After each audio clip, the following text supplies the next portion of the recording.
madaxweynaha maamulka Puntland Saciid Cabdullaahi Dani ayaa khudbad uga hadlayay arrimo dhowr ah oo xaalad dalka ku saabsan waxa uu ka jeediyay magaalada Garowe ee xarunta maamulka Puntland. Dani ayaa ugu horreyn ballan qaaday in si joogto ah bil kasta Isniinta u horeysa uu la hadli doono dadka isla markaana uu ka warbixin doono xaaladaha guud ee maamulkiisa iyo sidoo kale guud ahaan dalka.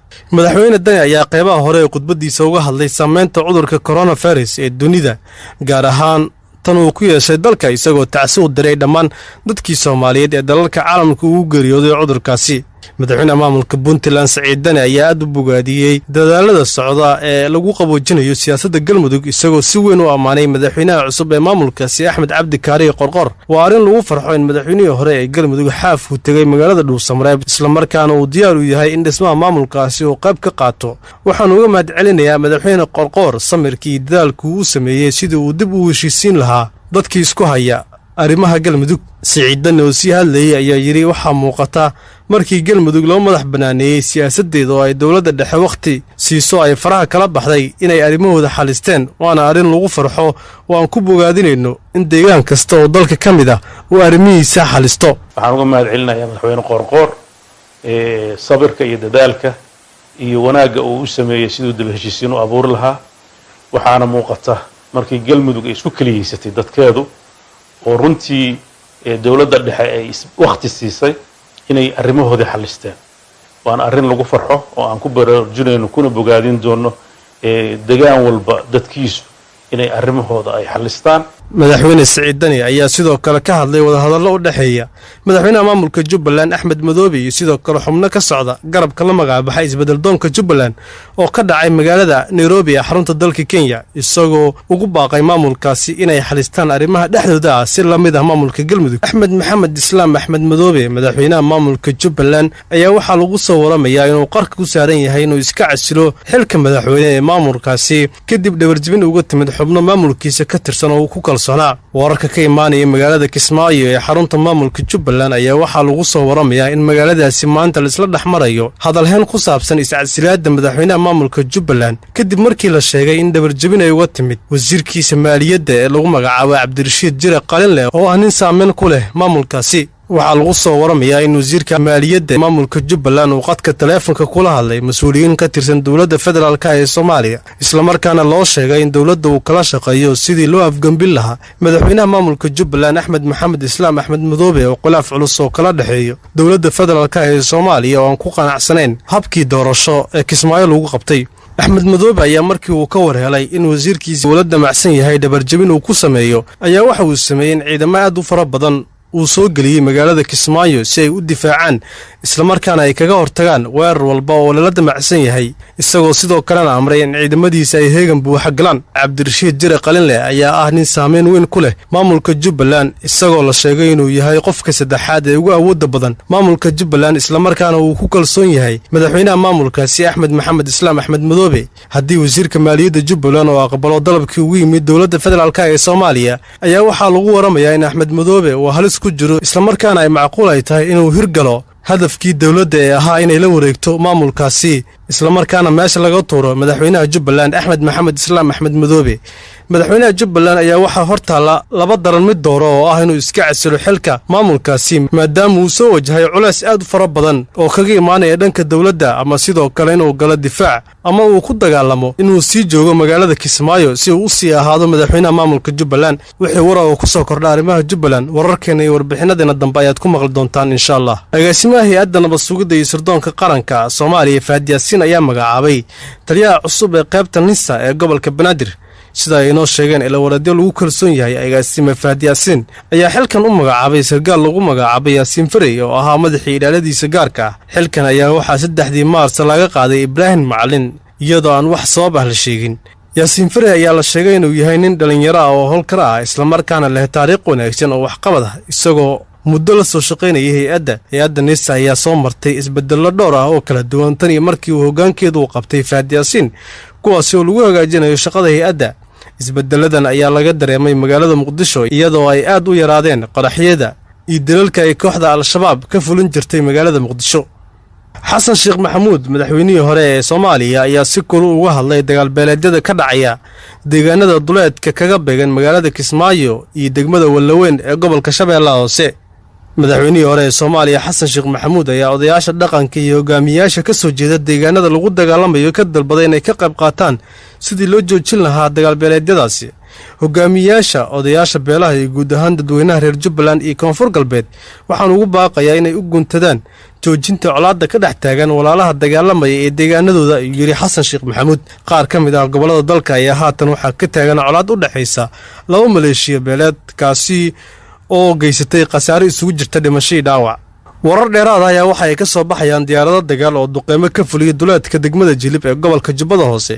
duqeyntan ayaa la sheegay in khasaaro ay ka soo gaartay xubno ka tirsan kooxda Al-Shabaab oo duqeyntaas lagu dilay sida ay warbaahinta u xaqiijiyeen dadka deegaanka. wararka ayaa waxay intaas ugu darayaan in sidoo kale duqeyn kale ay ka dhacday deegaanka kala guur oo 20 ilaa 15 kiiloomitir u jira degmada Jilib ee gobolka Jubbada Dhexe.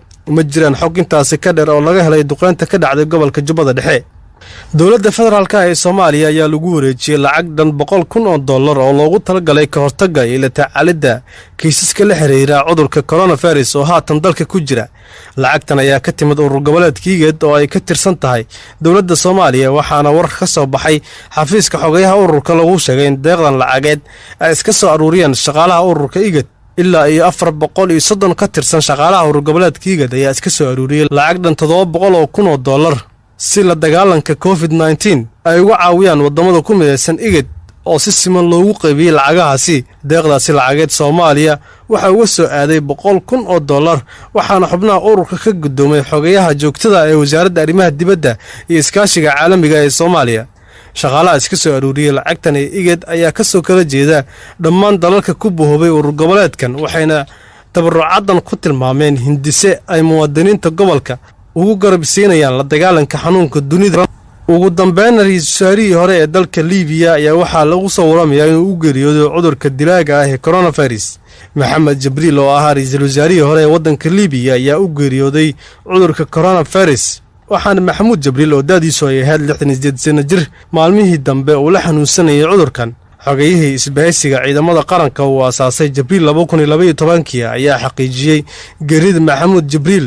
ninkan geeriyooday ayaa waxa uu horey u ahaa la taliyaha dhinaca dhaqaalaha ee hogaamiyihii hore ee dalka Liibiya maamulayay in ka badan 40 sano, kaasi oo sanadkii 2011 ay dileen maleeshiyaad caraysan kadib markii laga taal roonaaday ciidamadii qaranka Liibiya.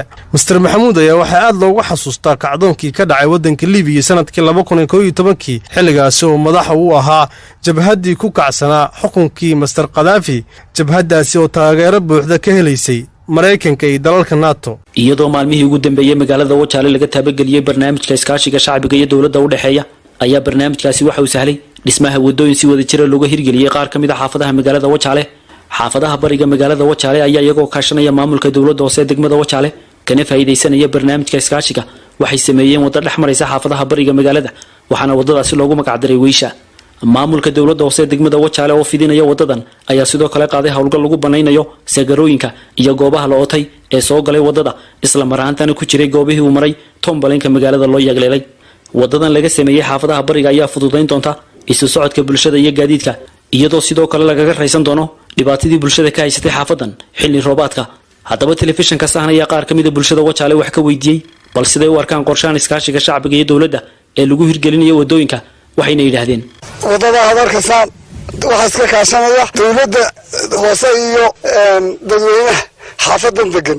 waqti hadarkasan wadada lama mari kari jirin, maanta waqti hadarkasan inay laama u soo egtahay. insha Allah waxaan gaari doonaa inaan laama dhigano oo roogi dhignaan gaari doonaa insha Allah. markii hore halkan lama mari kari jirin, maantana halkasan wadadii baa laga wadaa.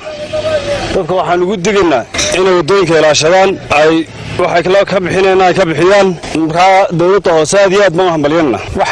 wadadan waxa iska kaashanaya dadweynaha Wajaale ee xagga xaafada bariga agagaarka Weysha iyo dawladda hoose.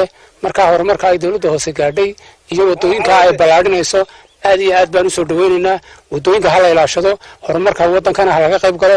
waxaan soo dhaweynaynaa haddaan nahay shacabka Wajaale iskaashiga lagu dhisay wadooyinka. waxaan halkan ka cadaynayaa inaan wadadani annagoo ah xaafadahan dhinaca bariga Xasan Cawke aan wadadan iska kaashanay dawladda hoose oo magaranaysa dhaqaalaha aan ururinay annagu odayaal ahaan iyo xaafad ahaan magaranaysaa dawladda hoose naga caawisay kala bixinta iyo rushaynta iyo magaranaysaa garaacidda waxa ilaahay mahadiya in magaranaysaa ilaahay na gaarsiiyey nimcadaasi dadka kale reer Wajaale ugu baaqayaa inay ay arrinka ka faa'iideystaan oo wadooyinka ay magaranaysaa wadooyinka ka faa'iideystaan inay sidaa yeelaan oo ay magaranaysaa nagu daydaan oo ay bulshadu iska kaashato iyo dawladdu wadadan oo aan aad ugu baahnayn xilliyada roobka iyo xilliyada roobka aan gaadhu soo gali kari jirin hatta dad qof doonaysa dhakhtarka geyso ay aad u adkayd in gaadhu uu soo galo taasoo iska kaashadeen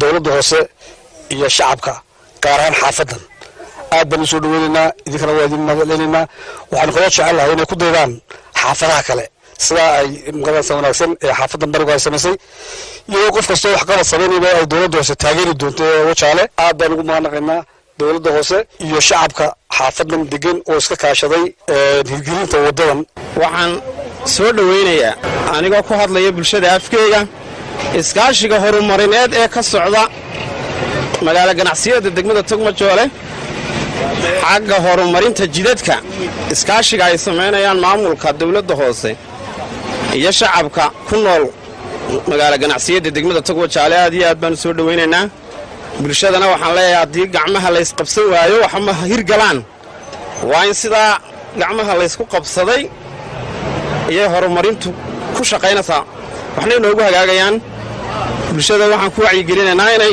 sidaa ula dadaalaan maamulka dawladda hoose waxaan leeyahay inta ka soo horjeedana maamulka jaanis baa loo sameeyaa madaxdaada waa in jaanis loo sameeyo lana la shaqeeyo